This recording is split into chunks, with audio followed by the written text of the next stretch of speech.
Yes, yes, yes. Welcome to another episode of Stories to Create podcast right here at ES Club. I'm your host, Cornell Bunting. I am so excited today.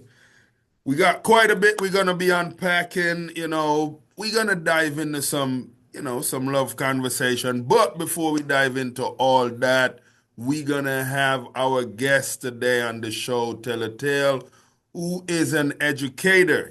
Some would identify as a professor doing her thing, just, teaching a lot of these young minds how to be their best self in whatever field that looks like. And also, she has a few other things that she dive into. So I know for you guys' curiosity, you'll get to hear all about that. So we are talking about none other than Mrs. Charlene Fagan. Welcome to the show. Thank you, Cornell. Thank you very much. It's my pleasure. I can say I'm going to have fun already. Hey, me can't, me not tell a lie now. I love the do, I love the do. It just, Yeah. And you know what? It kind of just transitioned into this because it's winter and yeah, the other day I go to I said, my head cold because I've always had it like yours. I've yeah, normally kept it like yours, yeah, right? So yeah, I decided, let me see what it does because when you come outside sometimes, and I'm not one to wear hats in the winter, which I should to cover right, my mole. My yeah, mother would tell me to cover my mole. yeah. So I decided, just see what it does. So I'm just seeing, so it's just doing what it does. No plans. Hey, I'm not hey. even knowing, I don't even know if I'm committed to it. Well, it's working for you. You look dashing. Thank you, thank you, thank you very kindly. Yes, yes. I would totally hit on you. Like a truck. This is Funny. good. So, what we're gonna do with the guests on the show today, we are gonna treat them to your tale. So basically, you're gonna take our listeners back to the early years where you were born, where you grew up, what was that like? And then of course, we'll kind of dive in. So as you go, you'll get questions hit at you and we'll see how you answer them, yeah? Oh, all right. Let's do this. Let's do Okay. this. Freestyle because as you know, we never plan nothing. Yes, man, definitely. So, Freestyle. where did you born? Okay, I was born in Kingston, Okay. Jamaica, most Okay. likely at Jubilee Hospital, which is Yeah. where most of us were born who are from Kingston. This is true. Um, I grew up in a community. Actually, I was born in the community of Olympic Gardens, them called Waterhouse. Yes, man. Youngster And my place. my early memory of that was up to age maybe 3. Mm-hmm. After which my parents moved us to Mullines Road, not too far from there, Okay. Mullines Road, on a little road called Tarrant Drive. Okay. And my father, who is still alive, my mother passed 9 years ago, he's still living there. So it's Okay. still home for me. When I Wow. visit Jamaica, I still go there. 57 years. I Wow. still I still go there. Yes, yeah. That is Yeah. awesome. So that was my early beginnings. Very humble, Yes. very grounded, Right. very proud matriarch of the family, my mother. Powerhouse, warrior woman, Yeah. fighter, queen. Those are the labels I give her, and a phenomenal woman, of course. I love She that. was I amazing. love that. Mhm. So you did both primary school and high school in Jamaica. Yes, I did. I did Tarrant Primary, which I could walk to school from where I live. Right. And then I went on to Murgrove High School. That's where I did my high school education. Right. What? You was a You know Merle Murgrove? Grove girl? Yes, Ooh. I'm a Murgrovian. Hey, listen, I don't know what was wrong with me when I was going to school, but I was obsessed with having a Merle Grove girlfriend. What? You must Yeah, be man. one of the chosen few because we were not very popular among the guys. Our brother school was at Calabar High School, Calabar, yeah, but they yeah. never pay any mind. No, sir. As a matter of fact, I remember they used to call us um Ugly Grove or something like that. I remember According to Ugly them, Grove, Ugly Grove. yes, according to them, what we produce were not beautiful women. I don't know where they got that from because hello, No, I man, went to the no, man, Merle Grove thing it up. Yeah, man. yeah, I I don't know. liked how beautiful you Andrews guys. and Immaculate and Queens were more popular. The girls were more popular. Those were all girls school. Yeah, We man. never Yeah. we never get no ratings, but you know, I was very shy, very reserved. So it never Yeah. ever mattered to me. I wasn't Really? trying to, yeah, I was very shy and reserved. Most people can't believe that now because of how I've evolved. Right. But yeah, no man, me the kind of dark. Yeah. You know what we call dark? No, sir. So, so No, sir. You couldn't get me to talk. If you were to ask me to do this, so that would have been, oh my God, 50, almost 50 years ago. I would say, you're mad. I didn't even put up my hand in class to answer questions. wow. So when the teacher would, sometimes the teacher pick on you, it's Yeah. like nerves. Yeah, man. I was very reserved and shy and lacked confidence. But then, that's those years when you haven't really come into yourself yet Right. and know who you are. Yeah. So I struggled with that for a while. So you didn't even have a boyfriend in high school? But then like one guy. No, Yeah. me couldn't have a boyfriend. You want my mother to beat me? You mad? But it's secretly like a guy Yeah. who went to the YMCA with me because my mother sent us to the YMCA. So I swam, I learned to swim, my entire family, and I played badminton. Okay. That's another story in and of itself. So Yeah. there was this little guy that went to Jamaica College. Uh-huh. I like him off. I mean, used to look on him, and every time I see him, me get anxiety. And I got nervous and because I thought he was really cute. He used to come play table tennis. Right. Funny, funnily, we weren't really boyfriend and girlfriend, but I liked him, he liked me, so I had to keep it on the down low because, like I said, my mother would have just Right. done me, Yeah. right? There's Yeah. no way I could have tell 15, 16, no, we were not allowed. Right. And then years passed by, we kept in touch. And then I'll tell you the rest of this. I mean, that was what I left high school at 16. 10 years after we met again. And within a short time, he courted me and we got engaged. But Wow. we never made it to the altar. What? Never made it to no, we never made it to the altar. Oh my goodness. Yes, it's life. So we're gonna stick up in that, but Yes. we want to go back just a little bit. So in high school, academic, of course, I'm gonna assume that the academics was up there. You was an A student. You know what? Up to what we call third form, grade Yeah. 9, Mm-hmm. I was on a roll. I was doing well. I was trying to find my place in high school in terms of what it is that I really like to do. Math, science, don't come near me with that. I was not, as a matter of fact, I barely scraped through math just to graduate from university. Math was just not something I understand because I believe one and one can make three. And I couldn't get the calculation. Right. So I was math averse, I guess you Mm. could say. I just somehow my cranium just couldn't process math beyond ninth grade. Right. So I was finding that I was more creative, Mm-hmm. but there weren't a lot of creative outlets in my school. I Right. remember we did art and craft. And Right. usually when I do, I remember when the art and craft teacher gave us the still life drawing to do, Mm-hmm. mine was always the one she chose to show to the class. Yeah. But there was still no outlet because at the time, if you were not choosing the sciences, like, you're going to become doctor, lawyer, or anything like that, nobody really pushed you. Right. You were not pushed. And I didn't really like sewing, so needlework. Mm. Cookery, I was good at. And Oh, that was because of my creative ability. I don't know if the food tastes good, but when I fix up the table, it it's looked good. pretty. It looked Okay. good. Yeah. So, and then I had a teacher, and I must talk about this, that may have impacted me psychologically Mm-hmm. and mentally. Yeah. She, just about the time when we were to graduate from high school, Yeah. and I tell this story quite a bit. She had all of us in that particular classroom. We were gathered, and she was just kind of finding out who was doing what and how many subjects we were taking. Mm-hmm. That was the GCE. Remember that exam, Right. right? It was a British exam. Mm-hmm. And so when she got to me, she said, Charlene Fagan, how many subjects are you doing? And I said, Miss, and remember, I'm a shy and dark, so when she asked me, I get nervous. I said, Right. Miss, I'm taking 8. You know what she said to me? Listen, this is exactly what she said. Listen to me. Nobody waste your mother money. You shouldn't take more than 5. No. That's what my teacher told me. I remember her name. I'm not going to call her name. She passed. So I remember how I wanted to sink in the floor. I wish the floor would have, well, the floor opened up. In my mind, it opened up, and that's where I went. So I kind of just retreated and just fell into the background.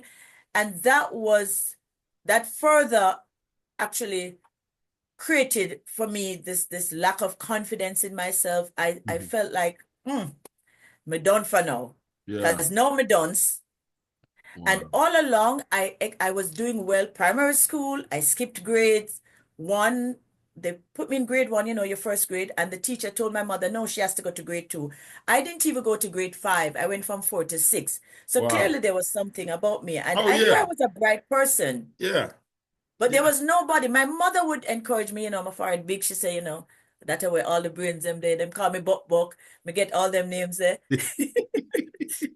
Me get Buck Buck. Buck And buck. so I believe that when you really think about it, there was a lot of cruelty in the culture that I don't know if it was deliberate because we make fun of everything. And Right. so even names, calling us names, it was it was done in the spirit of fun, but there was a little cruelty, Yeah.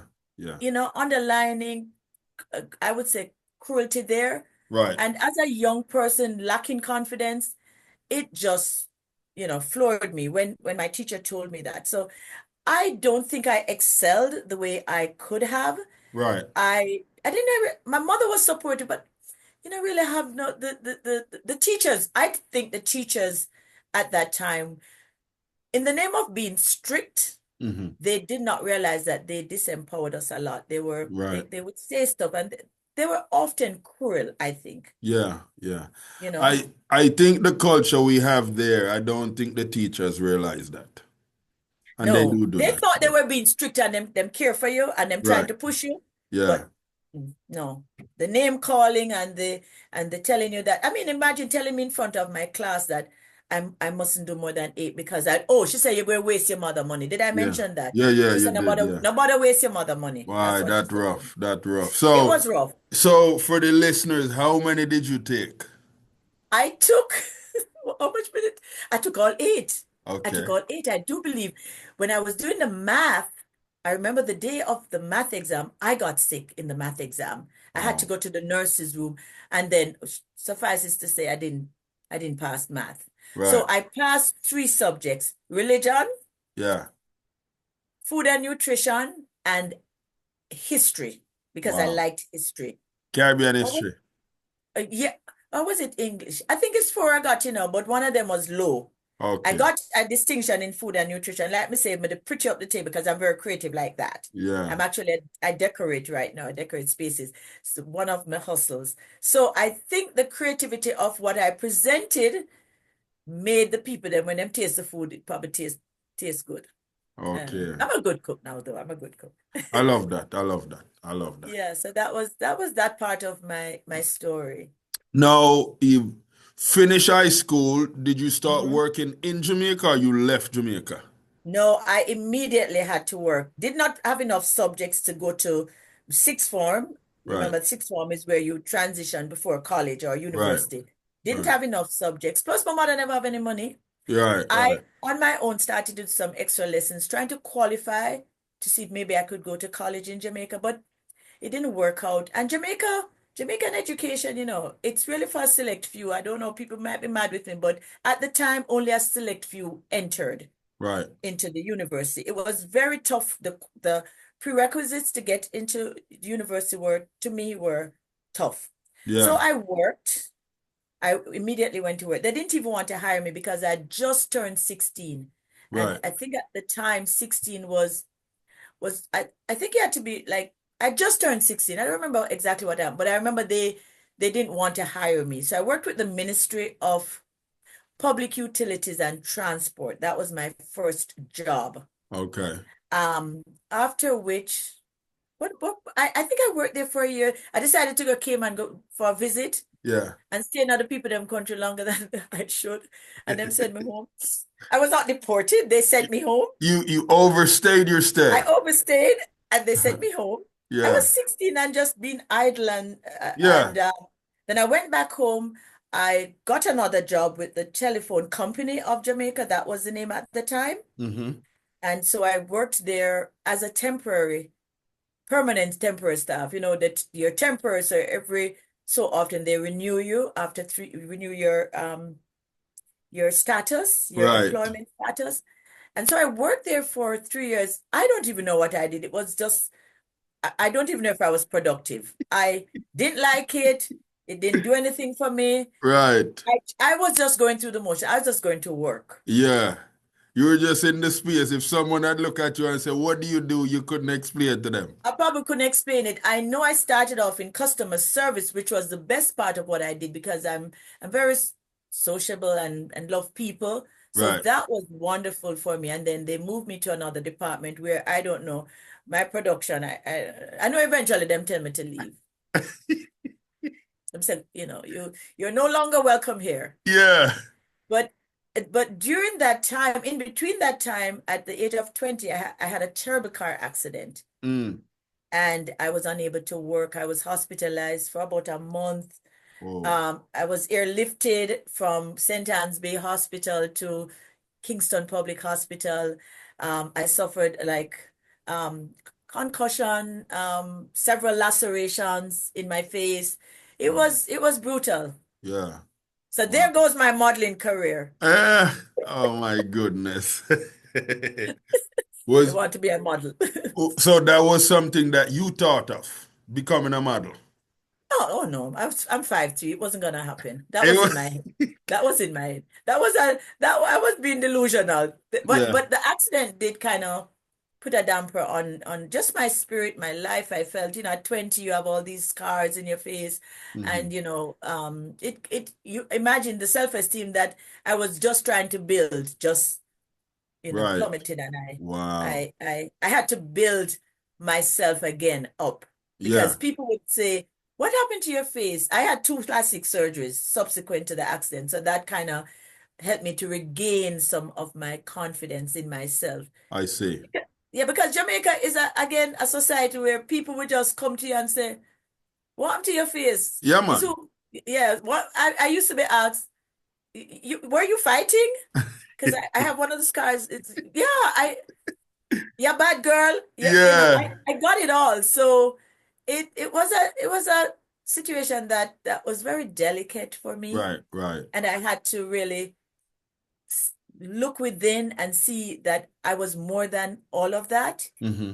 And then the story after that is I decided to pursue higher education outside of Jamaica.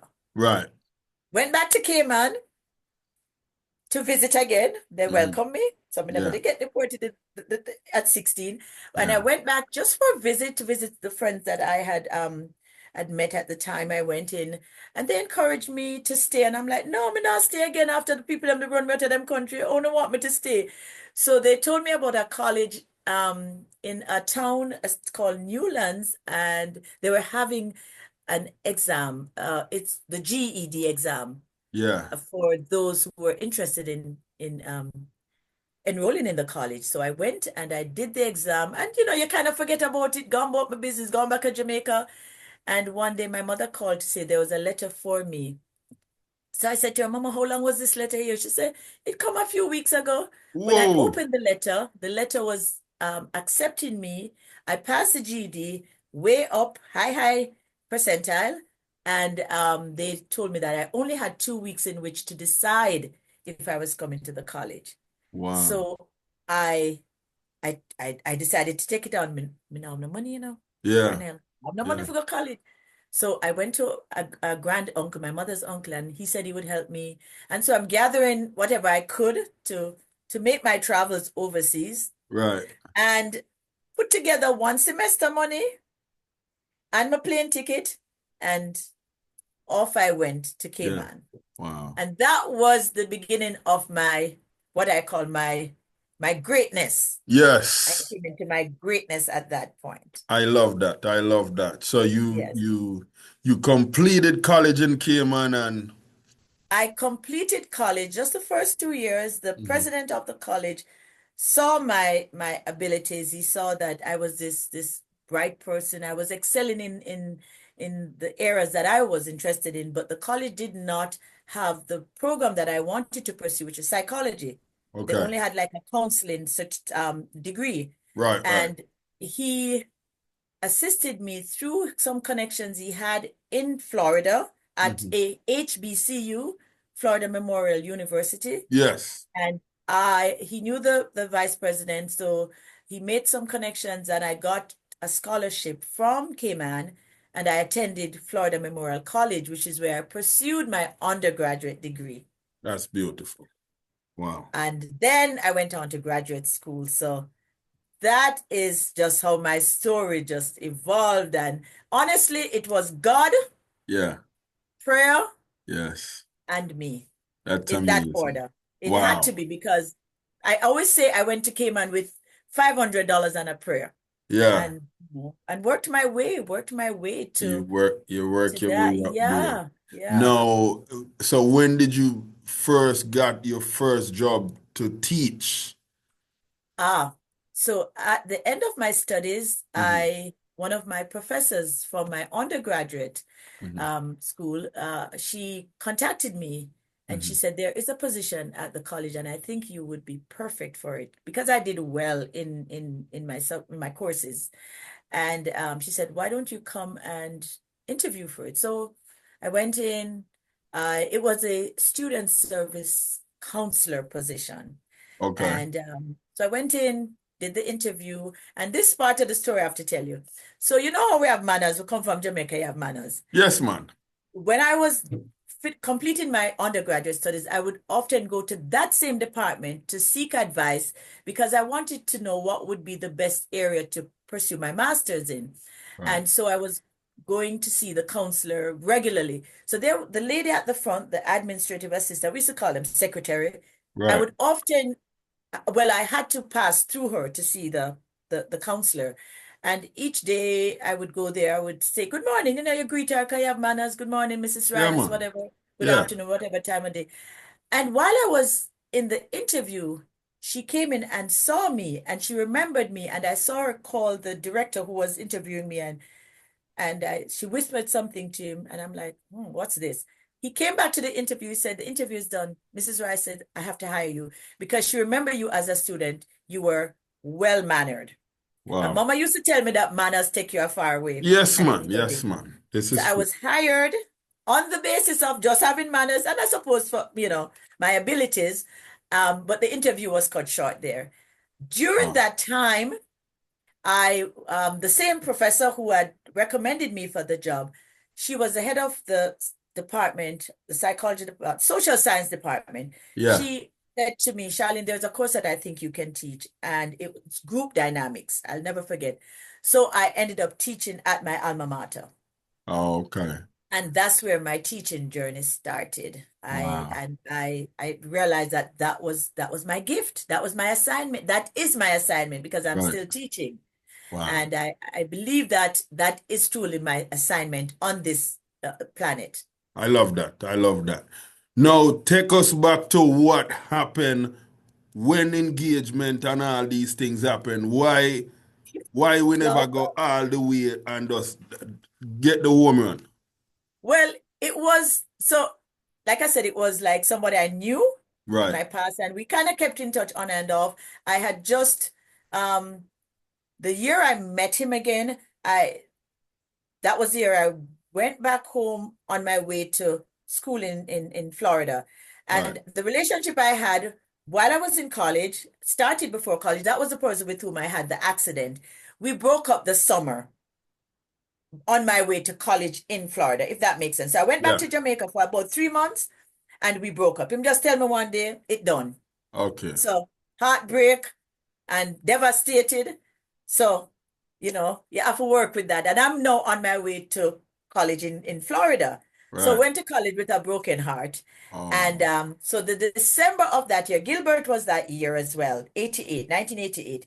I yeah. went home for Christmas holiday and found my first love, Okay. the same table tennis player guy. Yeah. And we just had this whirlwind connection. And by February, this is December, by February, he just called me and said, you know what, marry me. Just like that. I said, Yeah. is that a proposal? Yeah. So it turned out to be, and we dated during that time. I lived in Jamaica. He was finishing his PhD at the time, and sorry, I lived in Florida, and he was finishing his PhD. I was just in the throes of my undergraduate degree, Right. and I don't know. So we were engaged in February, and in the April of the same year, his uncle visited. This is cruel. You're Yeah. gonna cry for me. And his uncle brought me a letter. So I'm excited to get the letter, right? When I opened the letter, it was a Dear Jane letter. I call it a Dear Jane letter. Dear Charlene, I am so sorry, but I don't think I can continue with this engagement. Wow. Just like that. Wedding frock by, because August we're No. supposed to get married and all. Well, the fabric, because I was designing my own dress, Right, and my right. my bridesmaid fabric by, Yeah. and I'm planning my wedding, and so that was my first real. No, I've had heartbreaks before, but that one really hit me, and I Wow. had to work through that. I had to work Yeah. through that. Yeah. Yeah. So Wow. So that's it. he didn't even tell you he can't do it. He sent you a letter. He sent me a letter with his uncle. Wow. And I was so hurt and heartbroken. I was wearing an engagement ring. So I sent the engagement ring in the same envelope. And you don't want to hear what I said. I don't think I put it. Ah. I You were said, I think this would look furious. better on your mother. He was a Yeah. mama's boy. Wow. And I said, I think this ring will look better on your mother. That was my hurtful statement. Oh, that's a ooh, that's a Yeah, yeah. So wow. yeah, but you grow through it, you pass through it, you get tough, but I never toughened my heart. Right. I don't want to do that. I was never one of those who wanted to harden my heart because of heartbreak. I just Right. believe in love too much. Yeah. I love that. I love that. Yeah, I will never nobody will ever get me to say, me done, Yeah. Me did done liquor still, Right.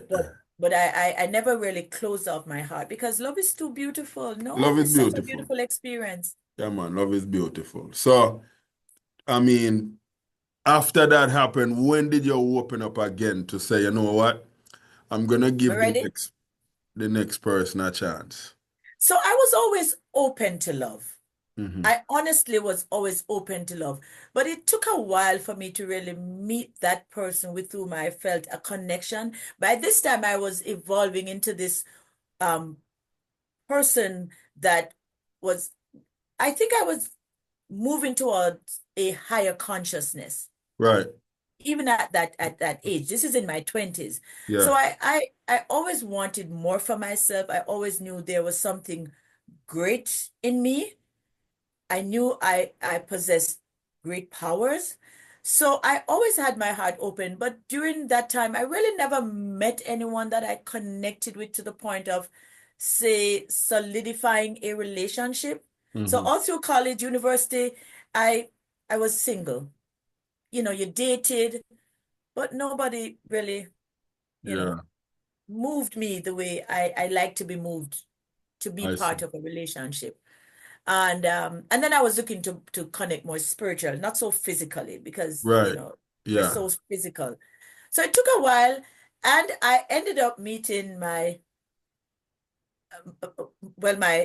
husband, well, now ex, whom I had met at work in my early 20s. It's a weird story. It's a weird story. Anyway, he visited Florida. He was visiting Florida and he found me because we never really lost touch. It's a friend.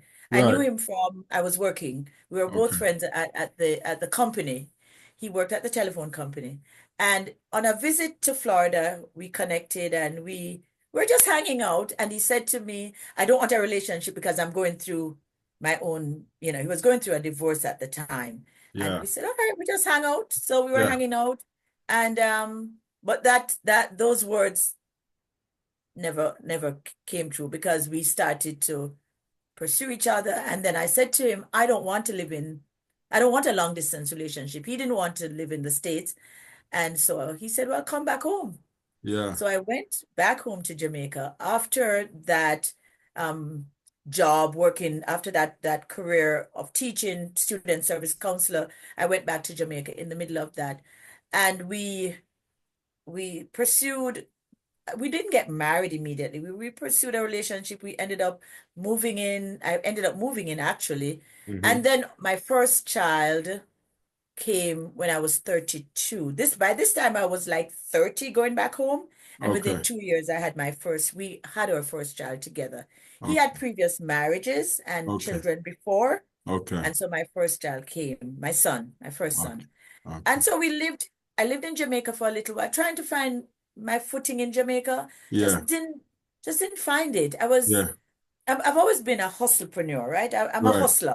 Yeah. So outside of my career, I've always hustled. So I used to be in fashion. I sell clothing, and I was just trying to find my way. Mhm. As I tried to gain employment, I was always told, "You're too qualified.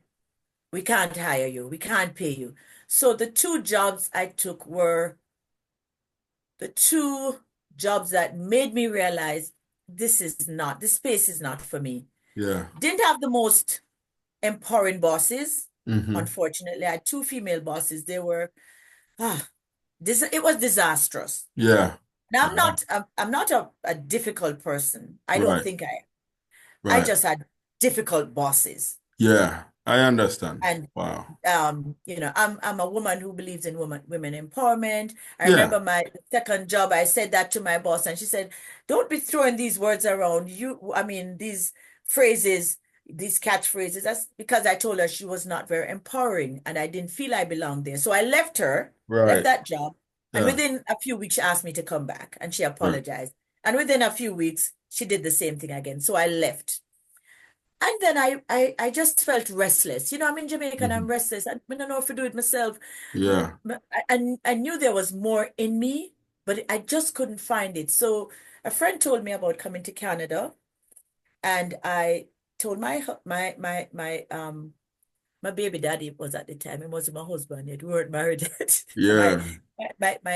my partner. I told him that I wanted to leave Jamaica. He said, "No, not leaving Jamaica." Because by this time he's in his 40s. He's 11 years my senior. He said, "Don't want to leave Jamaica." So I said, "Okay, so what are we gonna do?" Anyway, within a year, he said, "You know what? File the papers." So I did, and within a very short time, we got through. And so we emigrated, the entire family. It was myself, his daughter, my stepdaughter at the time, and my son, who was 5 year old. Okay. So we came to Canada, which is where I'm currently residing. And that was another transition. Oh my God, Cornell. I, the grass always looks greener on the other Right. side Right. when you're just looking at it from a certain lens. But Right. coming to Canada had its own struggles. Yeah. It was not a smooth transition at all. Wow. And I thought coming here equipped with an education, I would have just naturally fall into finding a good job, blah, blah, blah. Right. That was not what it was. Wow. So the journey was an arduous one. Yeah. I had to start, I pretty much started over. Right. Retail jobs, people telling me that I have to sweep up floor. And my ego was not able to handle all of that. But I persevered, Yes. because we're resilient people. Yes. This is So I true. persevered and I went through the growing pains of moving into a new space as an immigrant. Yes. It was not easy. And of course, within a year, bam, my second son came. Right. The second Surprise. thing. Yeah. Never planned that. I was Yeah. 40. Who plans Yeah. to be pregnant at 40? Right. So my second son came into my life and changed my life, Yeah. changed the whole trajectory of my life in a good way. Yeah. Gave me a second, I would say, he gave me just a second chance in life, in a sense, because I started to really come into my power, Right. realizing that there are a lot of things I was gifted to do as an entrepreneur. I I ended up pursuing business. I owned a bridal store Hmm. in a fairly affluent area. Right. Opened my bridal store, which I ran for about 4 years.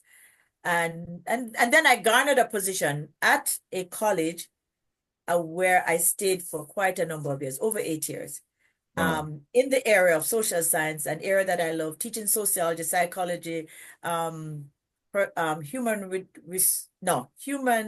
relations, Right. and a course in diversity. And I garnered that position and stayed there for over 8 years. It's So amazing. yeah, so that was just that part of my journey, I love it. I you love know. it. So The yeah. you just look young. You just look young. I love You it. see? I love it. Me not young. Me not young. I Me not even know know about the look young based part. on all the things you're talked and if I know you have to have somewhat a number on there and I was gonna say 50 but No, sir. Try attend to that +1 this year. 61. Yes. 61 Cornell. Wow. Yes. In a few Wow. months. You're Yes. blessed. Me think it did start show now. Nah, man, in a At the start show camera. yet. At the camera, the camera. In a start show yet. You're beautiful. Yeah, it's been, but I must say it built me up. I am grateful. I get up every day in gratitude. I stay in gratitude. I am not bitter. I'm not angry. Unfortunately, my marriage never lasted. That Right, was the sad part of this right, whole situation. My marriage just it became I guess it became a casualty of, I would say, migration attitude, because my husband never joined us until about 3 years after we settled, because somebody had to be there to hold things down, right, and he was engaged in meaningful work, and it was just never the right time for him to come here, at the risk of, my family not doing well, because having a child at that time, you can imagine what that did. right. I had to pause again, Yeah. Wow. and daycare and all the expenses of that. So I was raising 3 children on my own. Wow. Man, that's Yeah. strong right there. So, with how you are now and this love space that you're in, Mhm. the phenomenal char. Yes. Yes. That's When did you feel you need to propel to this space where you know what this is where and maybe it was always there you just never felt like it was the right time or what it was and this space, what is exactly with do you that you talking about love where you have your show and all these Okay. different things Okay. yes I was always thinking, I always felt that everyone has a story, and that we need to share our stories, because I believe our stories help to build others, encourage others, propel others forward. I don't care who you are, where you come from. Your story could impact someone in a way that could change their lives. yes And so I just felt that I had something to say. Remember, I was silenced for a long time. When the teacher tell me say me dunce and I must do this, that silenced me. right And I always felt I had something to say. So when I came into that I want to call it knowingness. right I started to realize that I had a voice, and I was already in front of people teaching and sharing, and I also am a motivational speaker. I didn't share this with you, but I'm also employed as a mental health trainer, um, beautiful and an assignment that I have had for 2 years with an organization that's called Black Mental Health Canada. So I train in the field of mental health.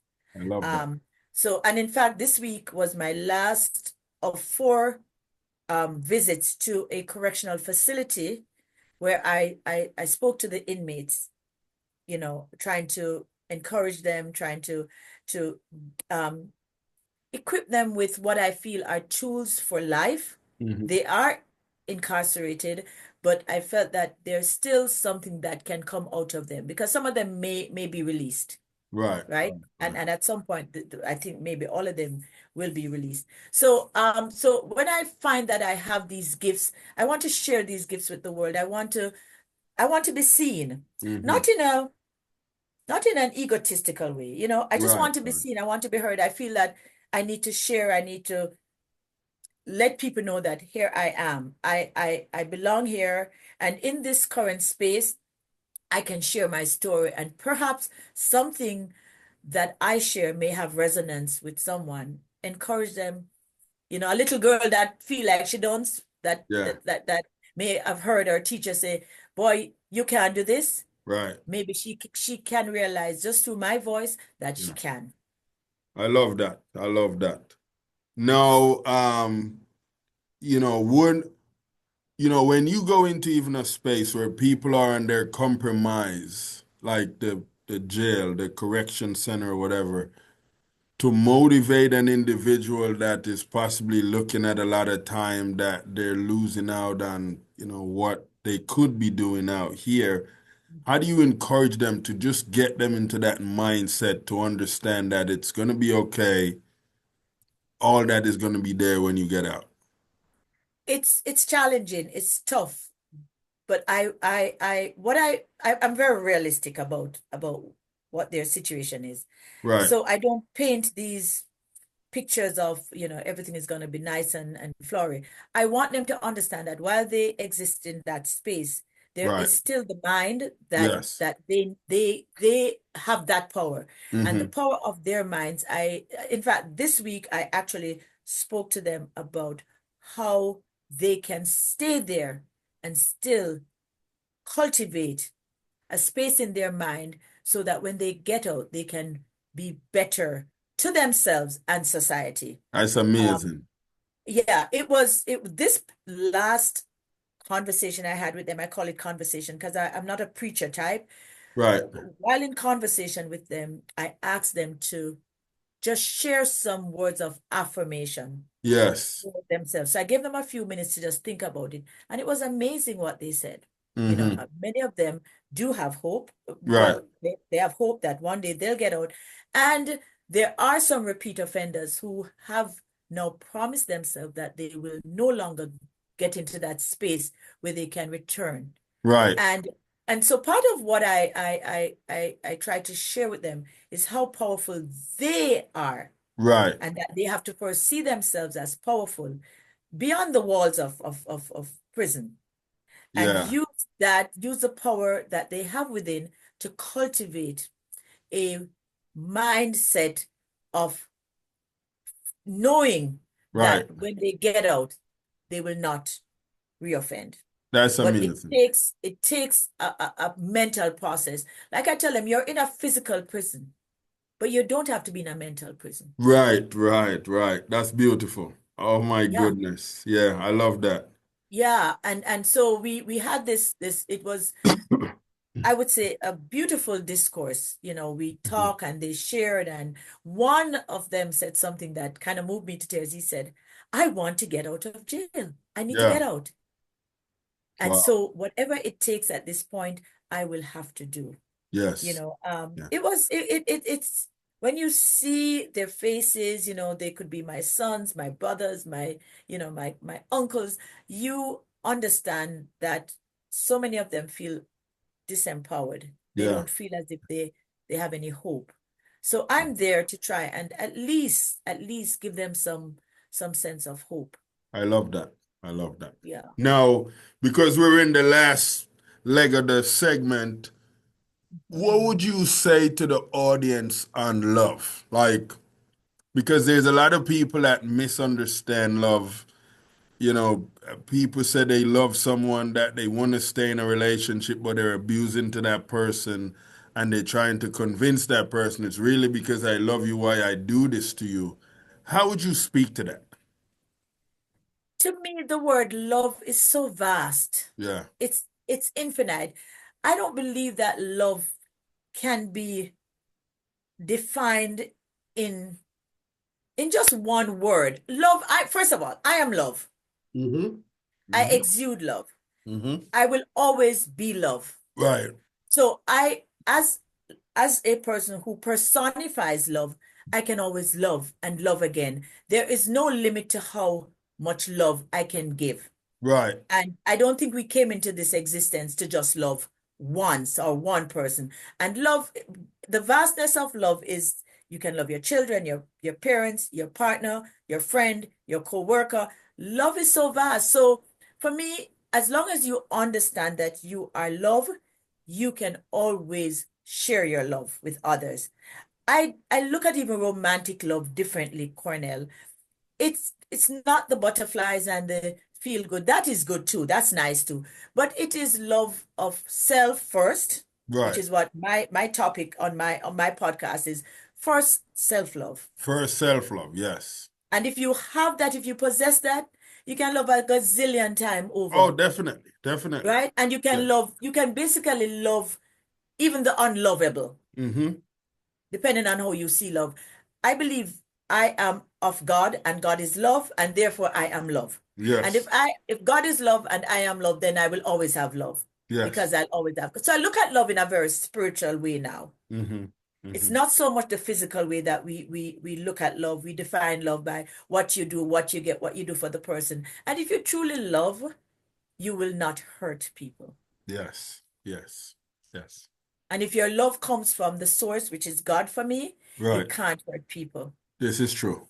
This is Yeah. very true. Oh my What I do goodness. to protect myself and my energy is I don't go around people who are toxic, who will almost challenge the way I see love. Yeah. I stay away from those energies because it's just not good for me. Me now have no time for it. Me don't want nobody to come terrorize my spirit and break my peace.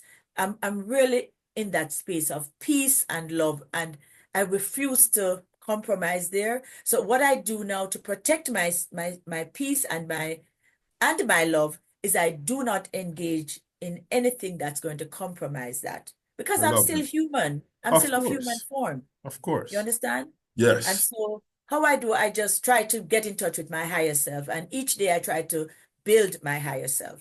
That's So, beautiful. so there's no one way to answer that, to be honest with you. Well, I you love did it a all. good job. You did Love a and good love. job. Love and love. Love and Yes. love. Right? Now, what would you say is your favorite song? The song that you listen to that motivate you in the morning?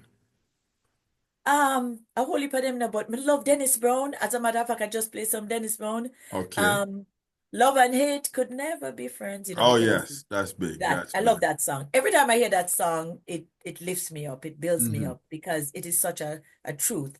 Love and hate can never be friends, yeah. Because I love my reggae. That's I the love genre I that. love most. I love that. Mhm. You're in a situation where you're very hungry. You have a plate with yam, banana, dumpling with ackee and saltfish. You have another plate with rice and peas and some oxtail. You can only choose one plate. Which one? Now, must the yam banana. I'm gonna eat the dumpling too, although I'm not a dumpling eater Eh, very, and I can saltfish. eh. First of all, I don't eat meat. So Okay, the rice okay. and peas and chicken that gonna stay over there, so me Yeah, not even gonna tempted. Oh, oxtail, you say? Me not yeah. even gonna get tempted. Eh. But the I can and guess what? I just eat some nice ackee and saltfish um Wow.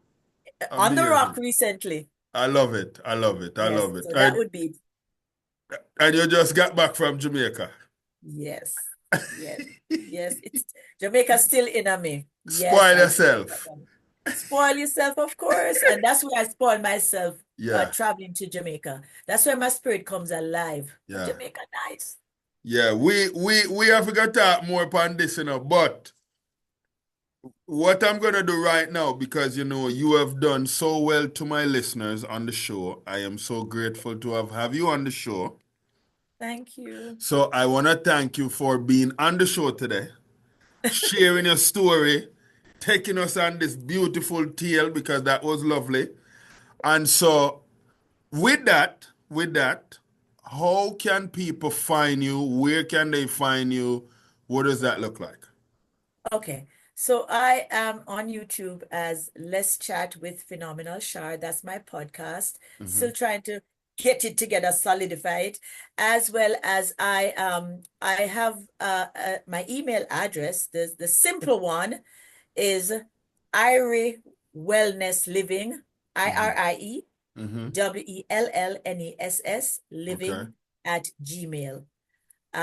That's it, .com, of course. So yeah, that's the easiest way to get me. That's the easiest way to find me. And I'm on Instagram as Ira Wellness Living, Phenomenal Woman International. Let's chat with Phenomenal Char. I have all these handles on Instagram and I on love it. Facebook. Charlene Fagan. I Simple love it. Charlene Fagan. I love it. Yeah. I love it. I love it. Charlene All over Fagan. social media. Oh my goodness. Thank you for being on the show today. Thank you, Cornell, for having me. It Uh, was fun. It's lovely. But the kind of yes. feeling vibe, I said, me know mega like him, Me know mega like him. Yeah, So man. yes. And I I am very appreciate the likable. introduction. I am very Tanisha. likable. You are very likable. Uh, You're very wonderful. thank you. Thank you. Thank you. So, guys, Keep there that you have it. energy. Another beautiful episode right here in EAS Club. Until our next episode, where we have another decorative guest, like Charlene. You can check her out. You heard her handles, and we'll definitely share them when the show goes out. So definitely, I look forward to hearing what you guys think on the show and all this beautifulness. Charlene, thank you very much again. Blessed love, my brother. Thank you Oh for my having me. goodness. Yes.